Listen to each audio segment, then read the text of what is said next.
Amigas y amigos, buenas tardes acá en micrófonoabierto.net.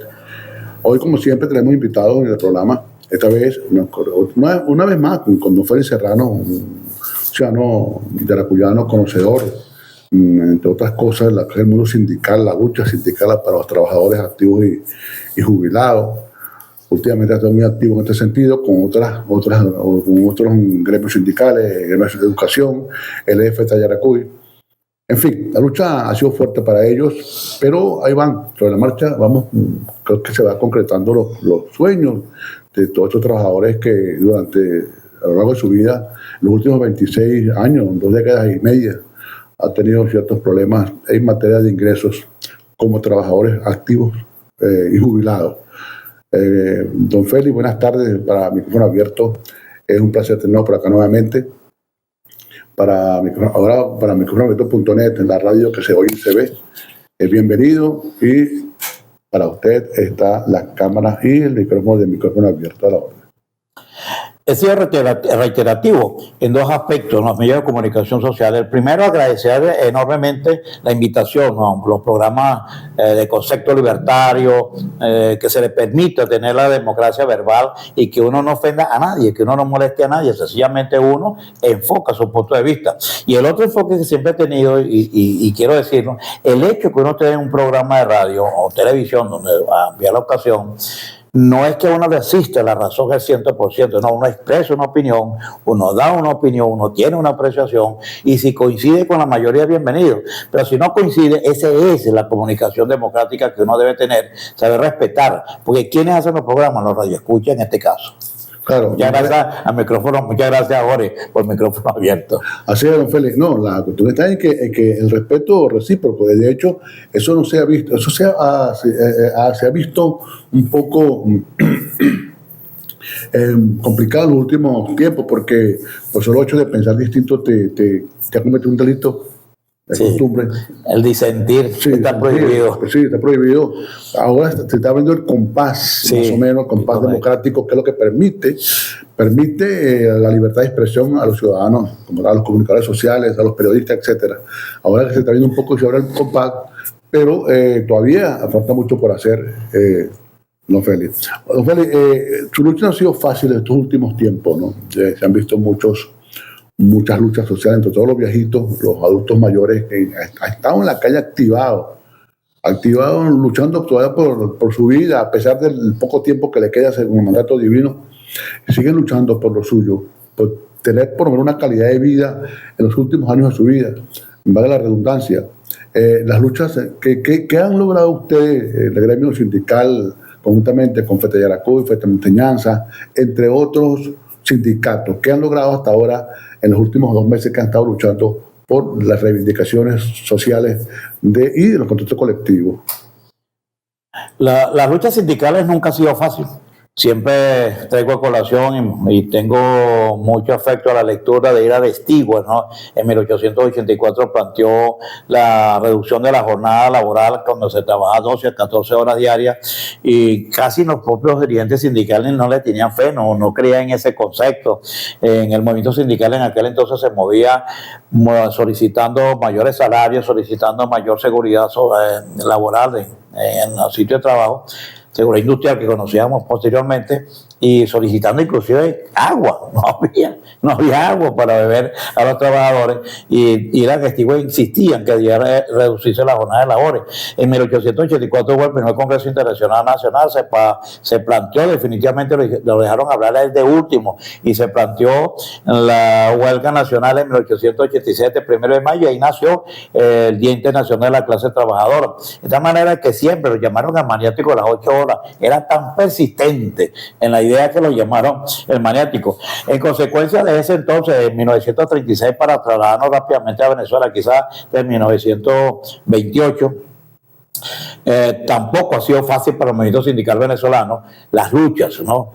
Primero fue la ley orgánica, primero fue la ley del trabajo. Posteriormente, en paz descanse, el doctor Rafael Caldera asumió la proyección de la ley orgánica del trabajo, y y el propio Chávez, después que la mencionó de que iban a reivindicar las prestaciones sociales, duró 5 meses en el gobierno para poder atraer, y ahorita tenemos un panorama bien parecido en ese debate. ¿Cómo fue el encuentro con el gobernador del estado cuando solicitó la reunión ante él? Que él le dio el espacio, por cierto, los atendió. Y ustedes llevaron las peticiones a él. ¿Qué respuesta han tenido hasta ahora? Sí, nosotros hicimos una solicitud pública al gobernador del estado de Yaracuy, nunca se había reunido con el movimiento sindical. Hicimos una planificación extraordinaria, llevamos una comisión de educadores encabezada por el profesor Armando Barreto, llevamos una comisión, y Nairobi Ávila también está en esa comisión, por supuesto, llevamos una comisión de la salud, llevamos una comisión, yo fui a representar a FETERACUE, la Casa Sindical, en función de que se hizo una asamblea quizás impropia, una forma violenta por el presidente del Consejo Legislativo de Biocanto. Yo estuve presente en esa asamblea, yo asistí y quería escucharlo a ellos directamente, sin darme de valiente en lo absoluto, corriendo los riesgos que se corren en estos casos. Claro. Y cuando él venía saliendo, lo confronté y le dije que pasaba con la Casa Sindical. Y nosotros no nos poníamos ni nos podíamos oponer a ninguna refacción que pudiera tener la Casa Sindical. Sin embargo, me dijo, no, en absoluto, nosotros tenemos ese proyecto, el gobernador del estado lo acaba de aprobar, hay un presupuesto, vamos a modificar la Casa Sindical. Yo le digo, bueno, pues tenemos un inconveniente que no lo vamos a aceptar, te lo digo de una vez. En la casa del maestro, ustedes la arreglaron, una vez que ya estaba en mejores condiciones, obviamente, el servicio de mantenimiento se dieron cuenta que no podía asumirlo ninguna organización, entonces ustedes le entregaron la llave a una empleada y ahí se rompió la poca o limitada autonomía sindical, cosa que no vamos a permitir en la casa sindical. Si a esto van a refaccionar, nosotros vamos a quedarnos aquí adentro, irán arreglándola por parte, no vamos a abandonar la Casa Sindical. En consecuencia, bajo esa inspiración, esa inquietud, esa incertidumbre, le hicimos la solicitación al gobernador, para sorpresa de Félix Serrano y de todos los que estamos allí, de todos. Bueno, nos dijo el gobernador, mire, yo no autoricé al presidente del Consejo Legislativo a hacer esa reunión, a hacer esa asamblea. Yo no tengo aquí en mi presupuesto la remodelación de la Casa Sindical. Tenemos demasiado, palabras menos, palabras más, textualmente, demasiados problemas para seguir buscando. Es más, les puedo comprobar, aquí está mi teléfono cuando se lo reclamé y fíjense lo que me dijo, no, gobernador, discúlpeme, no volverá a suceder. O sea, que le mintieron los trabajadores, que era un bien mal. El gobernador fue muy receptivo, no solamente a ese problema en la Casa Sindical, a los problemas de los educadores, que está planteado una mesa de alto nivel, que por cierto, creo que dentro de 15 días debe comenzar a trabajar sobre la marcha. Vamos a revisar los casos de la salud del estado de Yaracuy, los trabajadores de muchos casos, por ejemplo, de la operación óptica de la córnea. Es un problema gravísimo, claro, que tenemos muchos trabajadores en esa condición. En el caso de los educadores también hay múltiples muchos problemas. Tenemos un caso de Corpoley bien fuerte. Una muchacha le dio un accidente cardiovascular en el propio trabajo. Eso, y de acuerdo a la ley, es una concepción de enfermedad profesional. Claro. La atendieron, costó mucho, abogar, le están pagando el servicio médico, pero resulta que quedaron a buscarla y a llevarla, porque ya vive en Albarico, y resulta que ahora no la han puesto a buscar. Entonces, esa muchacha movilizarse, eso es uno de los problemas que vamos a plantear al ciudadano gobernador, sin duda alguna, entre tantos otros, obviamente, ¿no? Claro. Y ojalá que en esta mesa, definitivamente, la palabra del gobernador, sin ponerlo en duda, yo no sé quién para juzgarlo, que puede haber sido una persona de palabra vacía en ese momento. Bueno, pero toca ahora comprobar de dicho al hecho. Nos planteó, nos dijo, vamos a resolver problemas. Si yo quiero ser exitoso, tengo que resolver problemas. Fue una de las palabras que nos dijo. Y si ustedes nos ayudan a resolverlo, trayendo el problema a los trabajadores, vamos a resolverlo sobre la mesa. Y cuando haya la instalación de la mesa de alto nivel, yo quiero presidirla, yo quiero estar allí. Bueno, nos atendió muy amablemente, muy educadamente. Yo quedé sorprendido totalmente todos. Quedamos gratamente sorprendidos, pero ahora estamos a la expectativa si ciertamente los múltiples problemas de la clase trabajadora yaracuyana se va a resolver. ¿Cómo están las expectativas para el viernes? En este viernes tenemos un documento que vamos a consignar en la la Defensoría del Pueblo la va a presidir la Pastora de López, que está convocando como presidente de los pensionados jubilados del Seguro Social. Yo soy miembro como trabajador del Seguro Social. Vamos en ese documento, obviamente, que se está solicitando hacerlo imposible. Así que no puede continuar. Aquí hay una situación realmente irreconciliable con el gobierno, que el gobierno haya dicho tenemos un salario integral y el salario integral nace con $240 y todos nos creamos una expectativa enorme, pero al final nos dijeron pero los pensionados van con $70, nosotros estamos ganando 58, lo que nos hicieron fue aumentarnos $12 y llegó a $70. Entonces la gente más desposeída económicamente tiene una situación más triste y preocupante, como la tercera edad, es la que está recibiendo, es la que se recibe menos situación económica con el bono, porque son 130 bolívares, el cual se ajustó al salario mínimo nacional y el bono, yo no sé, ni siquiera nombre le pusieron. Uno no sé si llama bono de guerra, bono de alimentos, bono de transporte o sencillamente salario integral. Total de que el bono nos llegó a nosotros $70 y ahora se tiene prevista en la Comisión de Mesa del Diálogo Social de la Ciudad de Caracas, la comisión tripartita, donde está participando la CTV, que es Fete Yaracuy, en función de nuestra afiliación. Estamos visualizando, ¿no?, para el mes de junio ahorita, al mes de julio, a más tardar tienen que haber una revisión definitiva. ¿Qué va a pasar con el salario mínimo? Aún cuando el sector empresarial de empleados y el gobierno nacional, con la misma OIT, con Industria, con Fedindustria, con Benachan, todos los sectores privados están sosteniendo inquebrantablemente que hay que revisar la ley orgánica del trabajo, que hay que reformarla, entre ellos la eliminación de la retroactividad de las prestaciones sociales. Y este concepto, esta idea es bien difícil. Yo sostengo, estoy escribiendo sobre ello, no me niego a un debate como eso. Si es un problema, tenemos que dar la cara. Asumirlo, claro. Hay que asumirlo. Ahora, a priori decir que sí va a la eliminación o que no va, seríamos irresponsables enormemente cuando sabemos que existe, y lo sintetizo así. Si tú tienes un salario mínimo de 130, tienes la cesta alimentaria, que es la mitad, $750 cuesta la cesta alimentaria mínimo, y la cesta básica familiar está en el orden de los $1,100. No, pretender de que nos van a poner a $750 el salario mínimo nacional, de verdad que es como que es una mentira. Sí. En el movimiento sindical, en el Comité de Conflicto Nacional, a nivel nacional y a nivel del capítulo Yaracuy, yo he convocado 3 veces para crear este debate, no se ha dado. Tengo el atrevimiento a decirlo público, que yo creo que ese debate hay que darlo, porque nosotros no podemos crear expectativas a los trabajadores que el salario mínimo nacional va a cumplir el artículo 91, que es lo que nosotros estamos exigiendo, cuando nosotros sabemos que un salario mínimo, que el gobierno nacional nos dijera, lo vamos a poner en $200, y multiplicar $200 por más de 10 millones de trabajadores. Sí. Es un promedio, una media de antigüedad, que un trabajador tenga 15 a 40 años, ¿okay?, que la media de antigüedad esté en 20 años, tienen que pagar el gobierno nacional y el sector privado esa antigüedad con ese salario. No es que no lo merezcamos, el trabajo lo merece, pero ciertamente eso uno le podía pedir al gobierno dónde van a sacar esos recursos. Y alguien dijeron, si lo tienen. El Fondo Monetario Internacional ha ofrecido los $5,000 millones que han retenido por años, sí, y no han llegado.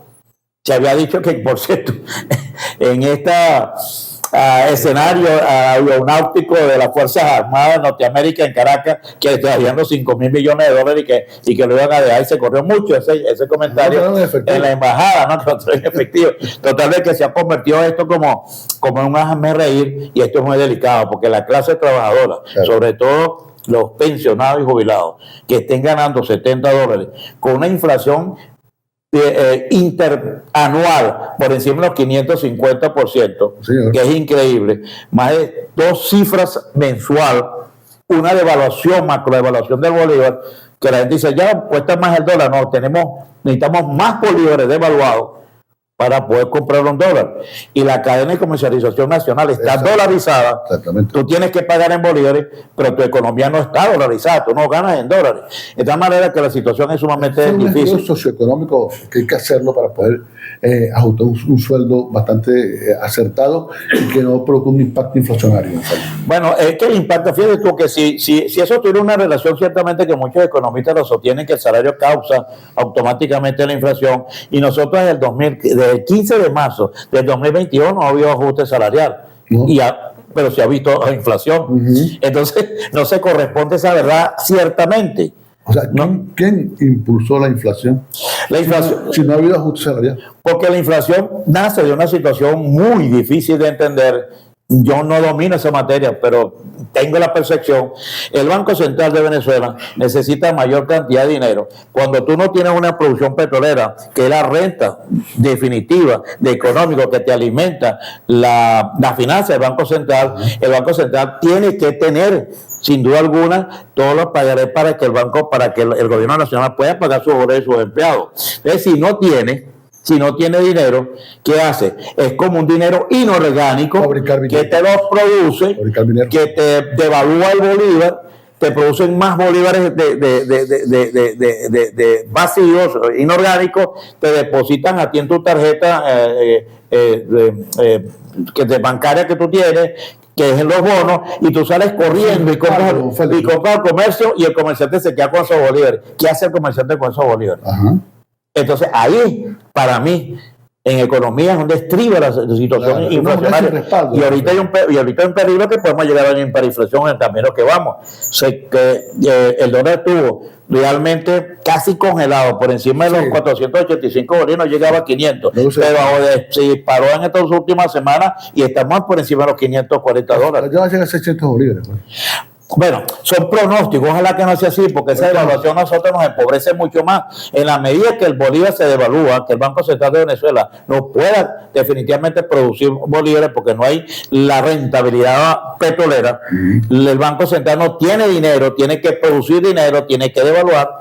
Bueno, como pasó en la reconversión de 2018 en adelante, sucede lo que se elimine en un país 14-0. Ponele corazón. Bueno, es una situación económica que para los economistas no es comprensible que un país pueda subsistir. Gubernamental. Bueno, yo lo que pasa con eso que ha habido así situaciones, por ejemplo, ellos argumentan, y yo en eso le doy la razón al gobierno, que las medidas coercitivas económicas de Estados Unidos han dañado mucho la economía del país. Un país que no pueda negociar su petróleo abiertamente, un país que no pueda negociar con el Fondo Monetario Internacional, un país que no pueda tener relaciones comerciales económicas con ningún banco del mundo, es verdad, eso es un gran daño. Pero es que detrás de esa situación coercitiva económica, de las medidas impropias propiamente de Estados Unidos, existe la corrupción. ¿Qué pasa ahí? Entonces ¿qué pasa tras bastidores? Mientras eso ocurre, hay unas sanciones, pero tras bastidores eso no existía dentro de la cúpula del gobierno. Exactamente, sin entrar en detalle, y es la situación que nosotros teníamos, la situación petrolera, cuando se negociaba en efectivo los barriles de petróleo en alta mar, en el océano, a donde estábamos José Luis Zapatero hoy en día, metió un gravísimo problema en España, precisamente porque se hizo como un agente vendedor de petróleo también, de alguna manera. Y esta corrupción, se dice que se traían los dólares efectivos en maletines, después que tú vendías los barriles de petróleo en alta mar como el mercado negro. De esta manera que palabras menos, palabras más, conceptos ciertos, conceptos inciertos, de la verdad es que uno no domina ese mundo. Lo que sí es cierto es que este país ha estado envuelto entre las medidas coercitivas económicas que el gobierno pide a gritos, que se eliminen y deben eliminarse, y que el gobierno norteamericano va en ese camino, pero deben hablar también de la corrupción. Y un gran ejemplo que casi nadie lo ha dicho, yo corro el riesgo. ¿Cómo es que va a aparecer Tyler Exemí, de uno de los por el propio gobierno detenido por corrupto, pero no aparecen los 123 mil millones de dólares? Tarek El-Aissami. Solamente él, según los testimonios de conocedores del tema, nada más él se llevó 23 millardos. Él solito. 23 mil millones de dólares. Bueno, Rafael, que el otro expresidente, Rafael Ramírez está en Estados Unidos. Si tú tienes, en España, claro, en Europa. Bueno, si tú dejas entrar al Palacio de Miraflores en alfombra roja al director nacional de la CIA, dejas entrar a la DEA, dejas entrar a los miembros del gabinete económico del presidente Donald Trump, si tienes una buena relación, ¿por qué no le pides la extradición de ese señor que también creó grandes corrupciones en el país? De esa manera que esta cosa uno no lo entiende. Lo que uno no entiende es cuando uno va a hacer mercado, que no le alcanza el salario, que ve a los gobernantes con grandes camionetas, que ven realmente ese vivir, ese viaje en esos tremendos aviones presidenciales, y dice, pero bueno, ¿cuál es la pobreza que tiene el gobierno que no se refleja en nosotros esa riqueza de ellos? Es triste ver a la gente, y hay una situación de estallido social en el país. Ojalá que así no sea. Es una olla de ebullición social que está pasando, porque si tú no mejoras la condición de la calidad de vida, no mejoras el salario mínimo nacional, no mejoras las condiciones que todo el mundo cree que viniendo unas elecciones presidenciales vamos a mejorar, y tú miras en la calle y oyes en la calle la mayoría inclusive de la clase trabajadora con mayor efervescencia hacia un proceso electoral y no la mayor efervescencia a mejorar la situación económica. Si tú no mejoras la situación económica de la clase trabajadora venezolana, si este gobierno no se preocupa, si en la mesa de diálogo social nacional, en la comisión de partido donde están participando los dirigentes sindicales nuestros, si de aquí a julio definitivamente tener un mejoramiento económico, lo que va a haber una macro devaluación del bolívar como está pasando, sí, esto es una situación muy delicada para el país. Nos están dando las condiciones para que esto ocurra, don Félix. Claro, cosas que no queremos. No es deseable, por supuesto. No, claro que no. Don Félix, cosa que está en el ambiente y está caliente, es el caso Zapatero. Zapatero está salpicando, mejor dicho. El Plus Ultra se llama. Sí, ese es el caso del avión, del vuelo ese, Plus Ultra, una aerolínea que ha traído bastantes pasajeros, pero esos pasajeros son pasajeros que que están dañados, están rayados por la corrupción. Entonces, no la tiene fácil Zapatero. Por primera vez en Europa, en España específicamente, hay la posibilidad de que un expresidente vaya preso. Por primera vez. La Moncloa tampoco la tiene muy buena, pero Sánchez tampoco, como jefe de Estado. Entonces, bueno, termina el tema sindical para que toquemos el tema de la geopolítica, en este particular. Geopolítica nacional y también internacional, don Felipe. ¿Okay? Ese es un tema muy complejo, de verdad que sí. Lo que sí uno tiene fe de lado afuera, no sé por qué, a mí me inspira que los tribunales de España no son los tribunales de Venezuela. No, claro que no. Y que el proceso del expresidente José Luis Zapatero va a tener una situación muy delicada. Muy difícil. Incluso en este lo vi hasta con ciertos sentimientos porque mencionaban a sus propios hijos. Sí, no, es que el problema es ese, don Félix. Mire, lo dice con toda responsabilidad. El problema es cuando llegan los cargos públicos, los funcionarios, que son ya puestos por la elección popular o puestos por un presidente, por un gobernador, etcétera. El problema está en que si caen en el delito de corrupción, salpica a la familia, salpica a la esposa, a los hijos. Eso es lamentable. No cuidan, no tienen temor de caer en una cárcel o que va a ser enjuiciado y que los hijos también paguen los platos rotos o también la esposa, el entorno familiar. Las hijas que están metidas en un montón de problemas porque también están salpicadas nada más en prendas de oro y relojes de alta gama que tienen más que 3 millones de euros. Nada más en eso. Bueno, y otras cosas. Y sigue investigando, y te digo, disculpe, don Félix, y sigue investigando qué más hay trasfondo, qué más hay detrás de este caso Plus Ultra, que tiene un terremoto, tiene el huracán de lodo que está botando es fuerte, don Félix, ¿ok? Bueno, yo creo que el presidente de España, en ese sistema parlamentario que se está creando, sí, esos grandes debates allí, y que de verdad que uno se entretiene viendo debate con toda la mayor crudeza. No conocemos el fin inmediato, pero lo que sí ya salpicó la familia de José Luis Zapatero, y digo que esto es lamentable, y son las cosas lamentables. Yo puedo expresar los hijos, sin complejo alguno. Yo cuando vi a Nicolás Maduro y a Cilia Flores en la condición como llegaba, esposado para Estados Unidos, son venezolanos. Pero tiene que aplicarse la justicia, no la venganza. Claro. En mi corazón yo no abrazo, no ahorro odio político contra nadie. Yo tampoco. No lo abrazo. Yo soy católico y creo mucho en Dios y en Cristo, y yo al prójimo no le deseo eso. Exacto, pero humanamente hablando, uno venezolano en esa condición y que no se reflexione y que se siga cayendo en grandes corrupciones todavía, claro, y que tengamos un expresidente español viniendo cada vez a Venezuela, que uno pudo haber creído de alguna manera de buena fe que estaba haciendo un acto de conciliación política con la finalidad de buscarle solución a los problemas de conflicto político electoral inclusive del país, y resulta que ahora aparece en la inmensa corrupción del mismo gobierno. Bueno, esto insisto, y no me hago eco de ello con orgullo, con satisfacción, con felicidad, lo hago con preocupación, porque esa inmensa corrupción que ha habido es la gran pobreza que tiene el país. Exactamente. Yo insisto y lo subrayo. Yo cuando veo dirigentes políticos nacionales en la televisión que hablan de las medidas económicas coercitivas impuestas por Estados Unidos, digo, sí es verdad, cónchale, pero no mencionan la corrupción por ninguna parte. Y bueno, y los dos fenómenos son realmente destructivos de la economía social del país, porque tanto una medida económica, insisto, que el país no puede desarrollar sus medidas, sus relaciones económicas comerciales, sobre todo en el caso petrolero.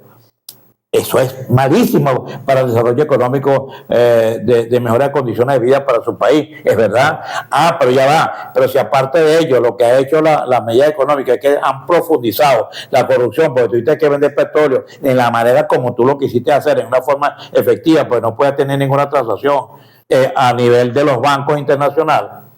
No podías hacerlo. Entonces se profundiza la corrupción porque no hay conciencia venezolanista en el gobierno. No lo ha habido. Estos son 27 años, de verdad que ha sido un desastre para la economía del país. Sí, se habla de 3 billones, con B de barbaridad, de corrupción en el país durante 2 décadas y media. 3 billones. ¿Lo que es eso? Billones. Hay que poner 3.000 millones de dólares. Y lo grave es que eso no es recuperable, porque el tiempo que tú hayas perdido es como que la que ha estado preso 20 años, ¿no? 20 años, 25 años, ya lo soltaron. Pero ¿cómo recupera 3.000 millones de 3.000 millones de millones? Bueno, es que la cantidad, si tú te pones que ir los ceros, no me vas a terminar cuántos ceros lleva. Entonces, esa cantidad. Lo cierto es que yo quiero hacer una síntesis en esto. La corrupción, las medidas coercitivas económicas de Estados Unidos, la perversión de la falta de gerencia pública, la inapropiada situación de los empleados públicos que no atienden con efectividad a su propio país. Bueno, es una atrofia, de verdad, un país atrofiado realmente, que tú no le ves por ninguna parte que podemos nosotros tener un camino de crecimiento económico. Ahorita el problema que está planteado, ¿cómo hacemos nosotros ante una situación económica tan difícil para el país, que tú no puedas tener una situación que pueda mejorar, aunque mejorar en estos últimos días quizás por estratégica del sistema eléctrico nacional, de los apagones, y que tú entiendas que en los medios de comunicación se ha dicho en las redes sociales que se necesita 40.000 millones de dólares para la planta de Guri, para alimentar eléctricamente al país, más la producción petrolera, pero que tú entiendes que necesitas más de 500.000 millones de dólares para meterle a PDVSA, porque está vuelto un desastre, para que tú puedas alcanzar definitivamente y que puedas llegar a 3 o 4 millones de barriles diarios, que eso obviamente nos convertiría en un gran país del mundo. Pero se necesita tiempo para eso. ¿Y cómo hace, que es mi pregunta, cómo hace para la clase trabajadora, la tercera edad, los pensionados, subsistir con $70, los que pudieran inclusive tener los $240? ¿Cómo hace con una inflación tan fuerte que lo que estamos viviendo, camino a la hiperinflación nuevamente? ¿Cómo hacen para subsistir y esperar hasta cuándo? Hasta el 2027, 2028, 2030, 2031. ¿Cómo hace? Uno le dice a los trabajadores hoy, yo le digo a los trabajadores, mira, tenemos que esperar el mes de julio, que para mí es bastante definitivo, estratégico, ¿no? Casi determinante. Sí. El mes de julio para mí tiene unos bemoles bien interesantes de analizar. Ok, y cuando le mencionamos julio, los trabajadores, amigos, nos dicen, y ustedes tenemos que esperar de aquí a julio. Sí, o sea, lo ven tan lejos y tienen razón de verlo lejos, porque no es lo mismo, como yo he dicho, quizás en un algo criollo, vernáculo, de buen humor. Mira, las opiniones varían enormemente cuando tú das una opinión andando sin plata y das una opinión cuando cargando plata. Tú puedes esperar el tiempo que te exige el gobierno con la prudencia mayor y teniendo toda la fe de que puedan hacer las cosas mejores, teniendo condiciones económicas. Pero sin condiciones económicas, ¿cómo me dices tú que yo debo esperar de aquí al 2027? Es fuerte, no es fácil, es fácil. Muchos van a llegar hasta allá. Muchos están enfermos ya, todos los funcionarios. Hay incertidumbre, pero yo digo que el mes de julio En este mes de junio, que arranca propiamente después del 29, que vamos a estar en la calle, por cierto, que de la Defensoría del Pueblo, vamos a estar ayer frente al terminal de Pasajero Viejo, una protesta pública, todavía respirando, como he dicho yo. No nos debemos dormir los laureles, pero también debemos saber cortar los laureles hasta dónde podemos avanzar.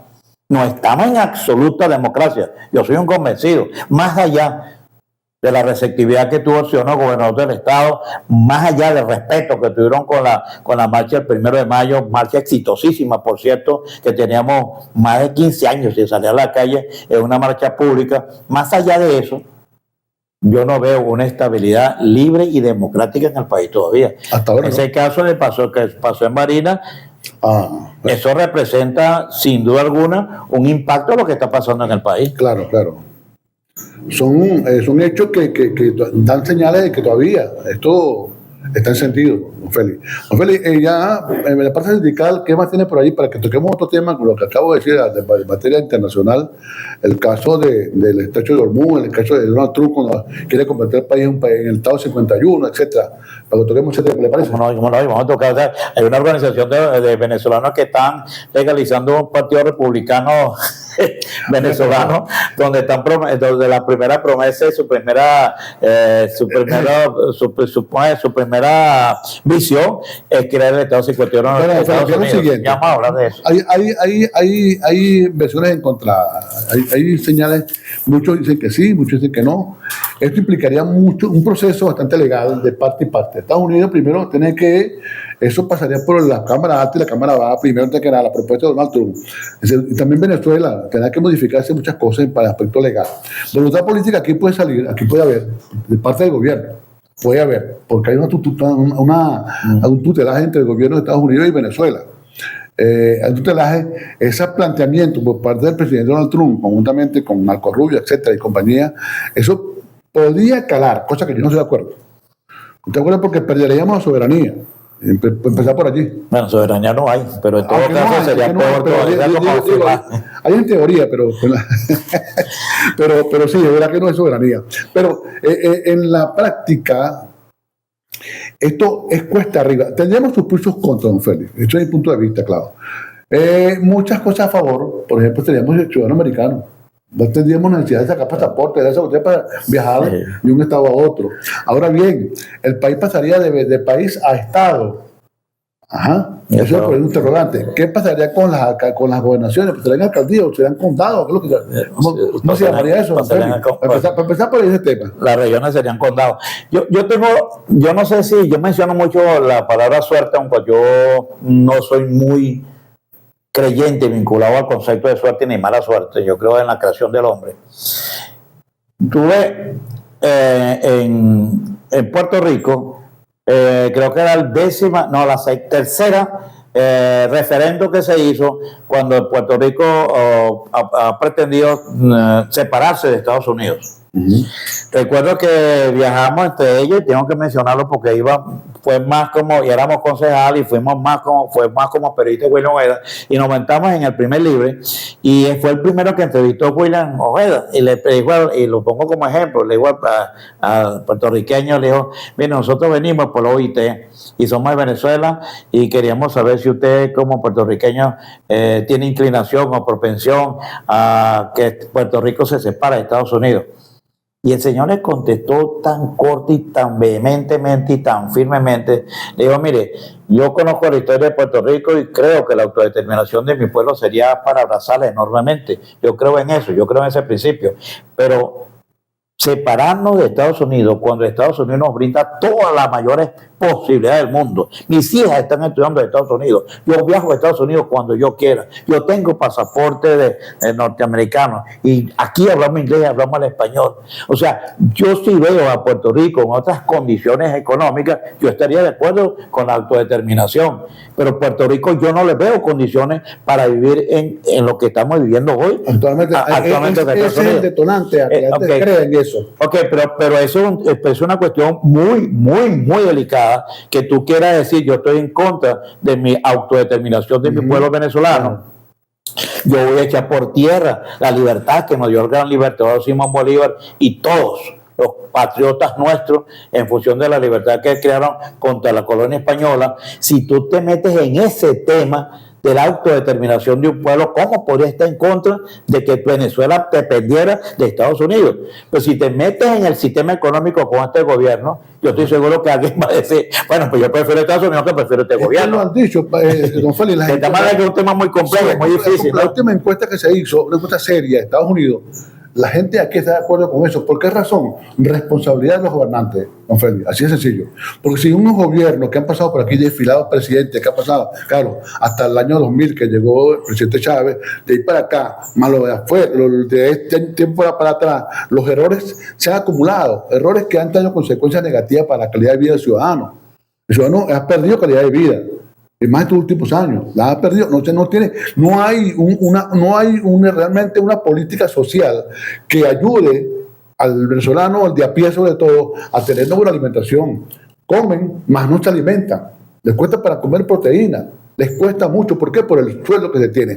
Si el gobierno se centra realmente en lo que es un buen ajuste de sueldos y salarios al trabajador desde la clase de más baja hasta más alta, de obreros, profesionales, etcétera. Oye, las cosas cambiarían el concepto, pero la gente está dispuesta, inclusive está de acuerdo en que eso pase, que eso sea una realidad, que seamos Estados 51 de Estados Unidos. 51. 51, sí, ya intentó, inclusive ya creo que hay 2 países que son miembros de Estados Unidos de esa coalición, ¿no? Pero no tienen fronteras terrestres juntas. Hay 2 países que son Estados Unidos, que no recuerdo exactamente ahorita cuáles son, pero sí son parte de Estados Unidos, pero no, aunque no comparten frontera. Entonces, Venezuela tampoco tiene frontera con Estados Unidos, pero tiene el Mar Caribe y tiene muchas cosas. O sea, que hay requisitos, hay antecedentes para que esto pueda convertirse en una realidad. Pero, repito, no estoy de acuerdo porque perdemos lo que es la idiosincrasia venezolana, lo que es la parte de la tierra como tal, como el venezolano. En fin, tantas cosas bonitas que hemos tenido, que tenemos este país. Es un país hermoso, don Félix, un país para ser convertido, para convertirse, si Dios permita, y sueño con que se convierta en un país de primer mundo al futuro. Ojalá lleguen gobiernos probos, con equipos probos, no solamente el gobierno, el presidente o presidenta, pero los que lo rodean, a las alcaldías, gobernaciones, bajo vigilancia y custodia de todo lo que es el dinero del Estado, lo que le corresponde a la gente, a todo lo que se han vigilado y se han controlado, que otra vez regrese, don Félix, con cuánto entras al cargo y con cuánto sales. Lo que llaman la libertad, la declaración jurada de patrimonio. Eso ya no existe ahora. No, ya no existe ahora. No sé si en la clase baja. La clase alta no existe. Declaración. Pero lo que sí es cierto, don Jorge, y toda la gente que nos están escuchando y nos van a ver en YouTube y los demás por las redes sociales, lo que sí es cierto que la geopolítica es un tema como la diplomacia. Tú puedes abordarla, puedes analizarla, pero las circunstancias te van haciendo cambiar de opinión, de actitud. Porque si nosotros nos encontráramos ahorita, por ejemplo, yo vi un asombro impresionante de que en el Esequibo va a ser el Estado 51 de Venezuela y ya aparece la bandera norteamericana. Entonces dices, ya va. Ya es un Estado de Venezuela. Pues es de Venezuela, ya, bueno. Está bien. 25.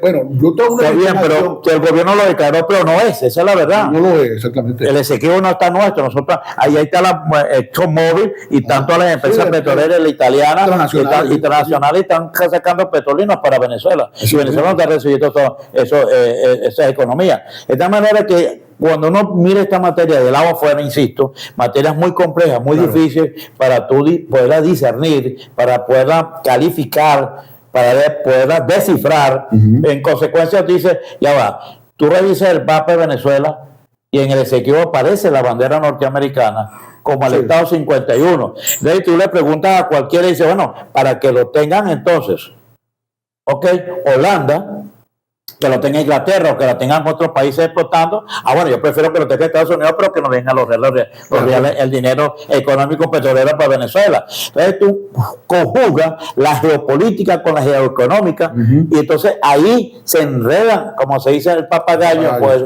exactamente, porque tú tienes dos elementos demasiado fundamentales y delicados para analizar, como es las medidas geoeconómicas cuando tú tienes que negociar con otro país, cuando tú tienes que medir las consecuencias de otro país, cuando tú tienes que medir la seguridad de otro país, pero ya va, cuando tú mides tu propia situación económica de este país y no es la mejor. Entonces, es como si alguien me dijo una vez quizás una barbaridad. Mira, Feliciano, yo admiro enormemente al Libertador Simón Bolívar, no hay ninguna duda. Pero yo creo que si no hubiéramos quedado como colonia española, hoy fuéramos un estado más de Europa. De esta manera que la gente piensa desde el punto de vista personal en su condición económica. Entonces, nunca va a pensar igual alguien que tenga dinero al que no tenga dinero. ¿Por qué ocurre eso, don Félix? Por eso, por los mismos gobiernos que llevan a los pueblos a la extrema pobreza. Es por eso, se produce reacción. Toda acción es una reacción. Claro. Reacciona negativamente porque los gobiernos no han servido para nada. Pues.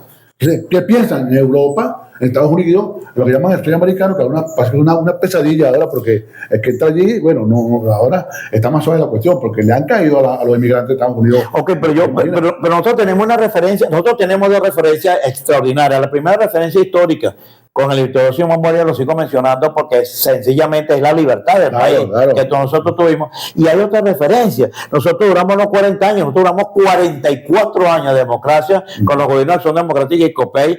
Conchale, uno recuerda con añoranza, con sueños de que tú puedas comprar un carro con las utilidades que te entregaban por los aguinaldos, o comprabas una casa, o mandabas a pintar. Nosotros vivimos esa situación. Entonces yo sí creo que la reconstrucción del país, la reinstitucionalización del país, la reinstitucionalización de la democracia y la libertad nosotros la podemos conquistar. Claro que no podemos estar soñando de ser un país 51, porque la situación económica ahorita sea deprimente para la clase trabajadora, y que yo vaya a este programa y decir, yo quiero pertenecer a Estados Unidos. Yo quiero ser libre, yo creo en la autodeterminación de los pueblos, yo creo en las elecciones electorales transparentes, con rectores idóneos, con rectores capaces, honestos, integrales. Yo creo en los procesos electorales alternativos, yo creo en la autonomía de los poderes públicos. Yo creo que hay que conquistar eso. Claro que sí. Y nosotros podemos nacer con una sexta república, históricamente, con todo lo bueno de la cuarta república y lo poco que nosotros podemos tener de la quinta república, formar una sexta república. Y yo creo que si nosotros naciéramos con un nuevo Tribunal Supremo autónomo, con un fiscal general de la República realmente que tenga una personalidad autónoma, con un defensor del pueblo, con un Consejo Nacional Electoral autónomo, o sea, los 5 poderes de constitucionales que tengan autonomía, un Consejo Legislativo, una Asamblea Nacional que se convierte en bicameral, que por cierto está planteado ahorita, que nosotros tengamos en Yaracuy 2 senadores, más allá que el sur y cualquier que Caracas tenga 3 o 4 o 5, y que nosotros tengamos ese país que añoramos. Bueno, nosotros vamos a tener un país mejor que Estados Unidos. Claro que sí. Aunque yo estoy en Estados Unidos, yo trabajé en Estados Unidos, hay pobreza. En Estados Unidos tiene una situación las peores del mundo. Yo la vi. Entonces, que es un mayor alto consumo de drogadicción. El fentanilo ese. No solamente el fentanilo, que es ahorita un fenómeno peor todavía, ¿no? Pero el consumo de marihuana es casi normal en Estados Unidos. Sí, como cigarrillo. Pues. Okay. En Estados Unidos hay una pobreza porque hay un país altísimamente de consumo, consumista enormemente, donde no se le permite a nadie, no hay talleres para regalar un carro, una nevera, no. Botamos todo y traemos todo. Sí, porque Estados Unidos tiene una situación económica que te brinda. ¿Quieres tener carro? ¿Quieres tener casa? No importa. Yo tuve mi depósito en el Banco de América y me ofrecían todas las mejores posibilidades, casa, carro, para comprometerme de tal manera que uno tiene que trabajar de domingo a domingo. Eso sí, hay que trabajar. Yo llegué a trabajar 10 horas diarias, pero a vivir una vida económica extraordinaria, con mucha seguridad, con todo lo que tú quieras tener, con un apartamento de lujo, con un carro de lujo, pero no puedes quedarte a dormir diariamente. O que pagas impuestos. Aquí. Y paga todo lo que tú tengas que pagar, pues eso no hay ningún inconveniente, porque el país de consumo de Estados Unidos es un país enormemente capitalista. Consumista. Pero el capitalismo tiene un consumismo, pero el consumismo tiene que producir. Claro. Y Estados Unidos, por eso es la razón que quiere tanto y anhela tanto una Venezuela que tiene petróleo, que ellos tienen una determinación, se establece, dice que para menos de 9 años es la reserva petrolera norteamericana y tiene que ver, y por eso se están retirando de la guerra de Irán, por eso se están retirando de la guerra de Israel, por eso están tratando de conciliarse con Rusia y con Ucrania, por eso tienen negociaciones con China por la cuestión del país que ellos quieren tener. China también se me fue el nombre. Taiwán, sí. Porque Taiwán produce altísima tecnología que no la tiene la China, que muchos no lo creen. Ese fue el acuerdo que fue el de hablar con China. Eso fue lo que fue, o sea, para que China, Xi Jinping, interviniera en Irán con el estrecho de Hormuz, porque está frenando el fluido de petróleo, le afecta a la economía de Donald Trump y viene una elección de medio término. Perfecto, pero ellos se han, Estados Unidos. El acuerdo fue tú me ayudas con Irán, le dijo Estados Unidos, Donald Trump a Xi Jinping, pero tú me ayudas con Taiwán. Me dijo Taiwán que te cito que yo me encargo de eso. No, pero es que hay un proyecto que yo lo creo y le digo buena fe, y yo quiero que sí sea, yo lo leí con mucho detenimiento.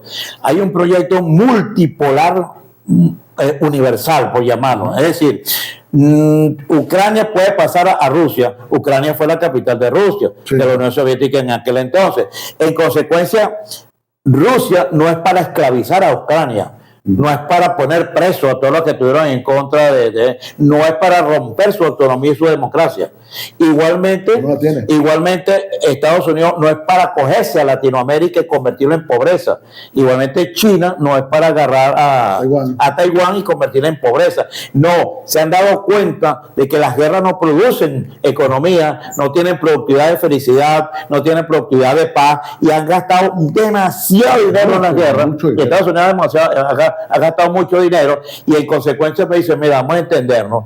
Tú puedes agarrar entonces a Ucrania, pero es para crecer económicamente juntos.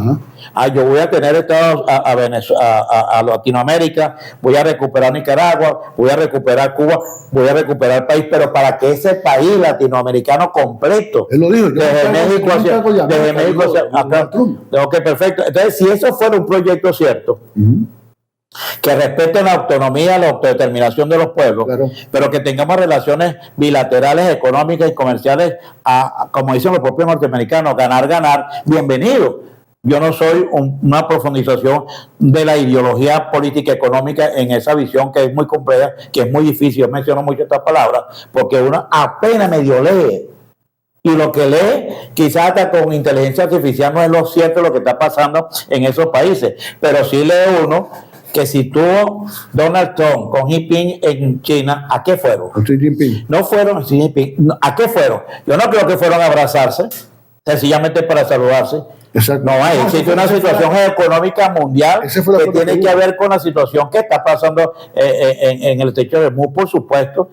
¿Tú sabes lo que significa que Irán tanque ese techo como ha tenido y que no permite? Eso es como si Panamá no permitiera. Entonces, definitivamente el área comercial de los canales de Panamá, por cierto, que estuve en Panamá, gracias a Dios, y vi la segunda construcción del segundo canal, una belleza de obra, y en consecuencia, la economía, ¿quién la sufre? Siempre la economía paga en lo que menos tiene. Claro. Entonces, el hecho es que Donald Trump viene ahorita en noviembre, elección de medio término. Digamos, elección de medio término, viene ahorita en noviembre, o sea, mitad de mandato. 2 años tiene en noviembre, los otros 2 que le faltan se deciden en noviembre. ¿Por qué? Hay elecciones de medio término entre los republicanos y los demócratas. Está obligado, por su capital político que tiene, tanto Donald Trump como Marco Rubio, que es un potencial candidato, que ya lo toman por allí como candidato presidencial, porque no se puede reelegir. No se puede reelegir. Donald Trump se puede reelegir. Suena él, suena el vicepresidente J.D. Vance, y también Enrique Scott, también suena por allí mucho. Ron DeSantis, el gobernador de Florida. Están sonando bastante. Pero en noviembre se decide el futuro político de Donald Trump y de Marco Rubio. ¿Por qué digo esto? Porque si pierden la Cámara, ambas cámaras, que los demócratas, aunque también la tienen muy fea, pues digamos, no tienen candidatos, los demócratas no tienen candidatos, pues entonces estamos otra vez a Kamala Harris, que tampoco tiene, bueno, hasta ahora no puede decir nada, pero que en política, como dice el dicho, dinámica y cambiante, ¿no? Donald está obligado, don Félix, está obligado en hacer algo, ya que empezó por Venezuela, por Cuba, que también está calientito hacia Cuba, y con Nicaragua. Él dice que esos 3 países tienen que ir, con esos países que él se encarga de encarrilar por el camino de la economía, tienen su tiempo asegurado. Las encuestas no lo dan favorable en este momento para que ganen las elecciones de medio término. Pero sí hay posibilidad de que haya con un hecho histórico que sea con Venezuela, que ya está en camino en proceso, o con Cuba, que es el más fuerte, que también está muy calentito, a un país que tiene 67 años de destrucción colectiva, porque vamos a llamar las cosas como no, con nombre y apellido. Si ese señor mueve esas teclas, esas piezas del ajedrez político o de la geopolítica y acierta en su acción contra estos 3 países, oye, Donald Trump gana las elecciones y va a seguir mandando 2 años más, y esto puede mejorar de una forma, va a girar de 180 grados lo que es la economía de esos países. Porque él dijo, déjenme América en mis manos, que yo me encargo de ellos, y ustedes se encargan de Medio Oriente, por allá, por Europa, por todos lados. Y yo creo que Donald Trump, le digo, los próximos días van a ser bastante fuertes. Antes de noviembre va a ser bastante fuerte, porque está obligado, lo repito, obligado a actuar por el bienestar político de ellos dos, de Donald Trump y de Marco Rubio y los precandidatos que estén allí.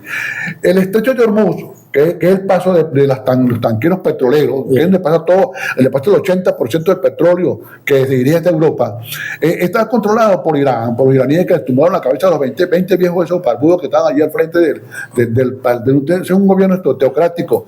Estaban al frente allí los que llaman los ayatolás. Ya quedan poquitos, inclusive no dan publicidad, que quedó un hijo, pero quedó todo vuelto leña, el que quedó.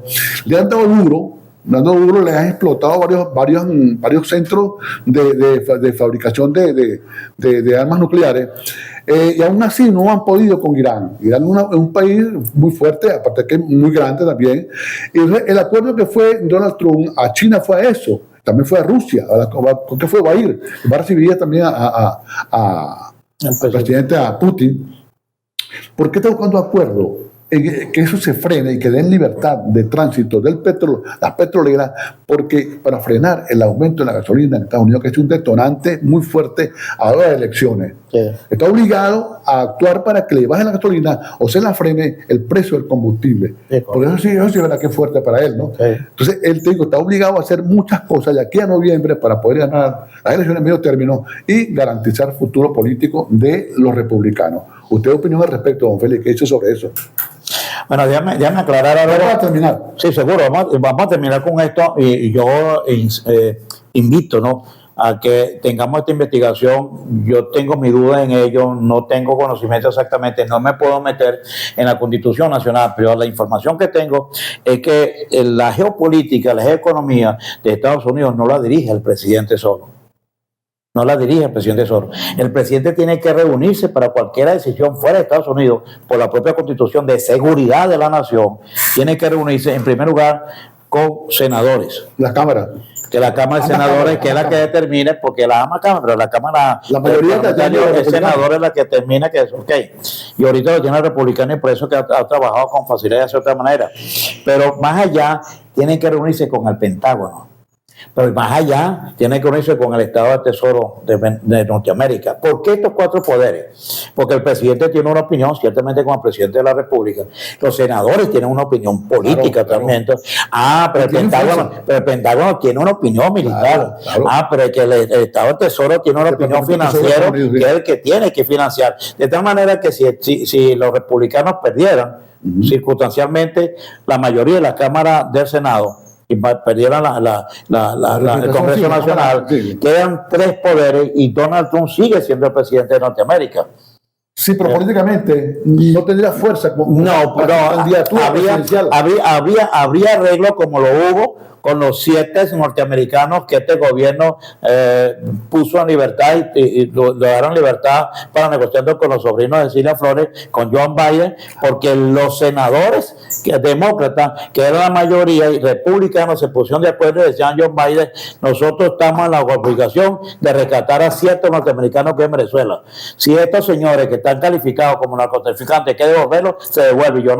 Y John Biden no le queda otra opción que hacerlo. Los rumores parece que eso nada más no fue el acuerdo. Bueno, detrás de eso, de los detenidos norteamericanos, don Félix, también había otra cosa que era tratar de que Donald Trump no llegara al poder. Ok.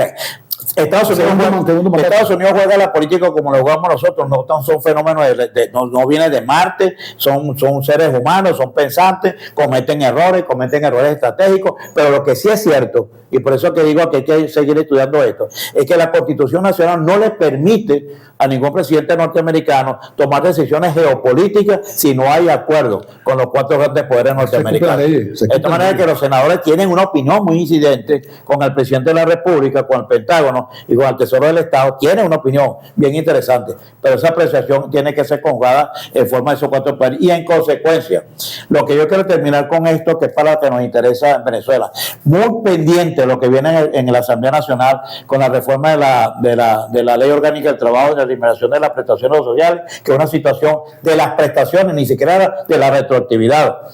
Muy pendiente, ¿ok? Con el artículo 5 de la Constitución Nacional, del artículo 71 al 97, muy pendiente, que son artículos constitucionales, incluso que tienen toda la relación con la Ley Orgánica del Trabajo, que también están constitucionales, porque tendrían que modificar la Constitución Nacional para modificar y reformar la Ley Orgánica del Trabajo.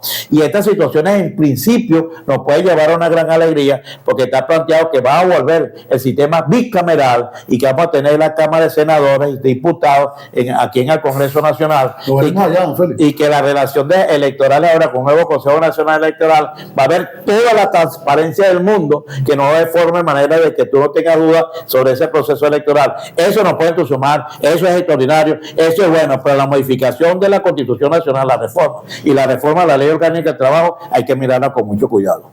Don Félix, cuando usted habla de las cámaras, diputados, senadores, esos son los que mueven las leyes, los que deciden hasta el Ejecutivo. Ellos son los que controlan el Ejecutivo, el Poder Ejecutivo. Son los 2 poderes más fuertes. Cualquier país democrático son el Ejecutivo y el Legislativo. El Legislativo controla al Ejecutivo. No, pero en Venezuela, porque te he dicho una cosa que... aquí no pasa en Venezuela, porque tú tienes, por ejemplo, un ejemplo muy negativo, pero ha sido la verdad. Tú tienes los consejos legislativos que se responden siempre al gobernador del Estado. Y no hay una autonomía realmente. Las alcaldías tampoco lo consideran. Perfecto, las cámaras municipales están propiamente subalternos a los alcaldes. Ya va. Pero si nosotros logramos tener definitivamente, insisto en el concepto de que una 6ª república nazca con autonomía jurídica constitucional, esto seríamos nosotros un Tribunal Supremo, Consejo Nacional Electoral, Fiscal General de la República, Contralor General de la República, Procurador General de la República, senadores, diputados, gobernadores, alcaldes, cámaras. Realmente un país que nosotros necesitamos. La primera condición de un legislador es mejorar las condiciones económicas de su país, es mejorar la calidad de vida de su país. Si tú mejoras la calidad de vida y tienes autonomía y tienes seguridad, bueno, en Estados Unidos hasta un barbero tiene que tener cuidado, porque si corta a alguien lo demandan enseguida, y es una demanda que tiene que pagar toda la indemnización de lo que le cueste. Y allá hasta para estacionarse cuesta. Yo iba grabando un video en uno de los malls de Estados Unidos y me agarró un policía y me dijo, por favor, no grabar. Y yo le dije, bueno, ¿por qué? Entonces, es un país que vive sobre la seguridad muy fuerte, y las decisiones te rompen un semáforo, hay cámaras que te graban y te persiguen y te dicen de una vez. No hay gente por ningún lado. Y yo le pregunté a un policía, ¿cómo hacen ustedes para controlar la carretera que están como escondidos? Porque dice, no estamos escondidos, son puntos de seguridad, y las carros que pasan, mi velocidad, eso queda en el registro de la pistola, y allá va. Y en la pistola que ustedes tiene alguna relación, correcto, eso pasa directamente a la computadora de la Seguridad Nacional del Estado, y en consecuencia enseguida tiene que llegar la boleta, tiene que llegar todo el reporte, cuál es el carro, para que eso aparezca registrado de ese señor, de ese ciudadano. O sea, no hay forma ni manera que un tránsito puede ser corrupto, porque al tener la infracción tiene que haber el informe. Yo le digo, oye, con razón, este país de verdad que tiene una cantidad de condiciones donde uno va por la autopista y no hay nadie, se traslada, cada quien va como si fuéramos aquí, valga el ejemplo, ¿no? Un entierro poco a poco, y en consecuencia yo fui a Orlando, fui al Parque Mickey Mouse, y es un orden enorme miles de carros que entran en orden, miles de personas que nos bajamos, miles de personas que estamos en el parque, miles de personas que salimos, siempre en orden por la seguridad. Cualquiera que cometa tonterías, enseguida te el cuerpo de seguridad, y lo que es mucho más grave, queda registrado en toda el área de la economía norteamericana. Sí. Bueno, don Feli, el hecho es que el presidente Donald Trump ha movido la geopolítica mundial a su antojo. El único presidente que yo he visto que se ha movido, como tú se imaginas.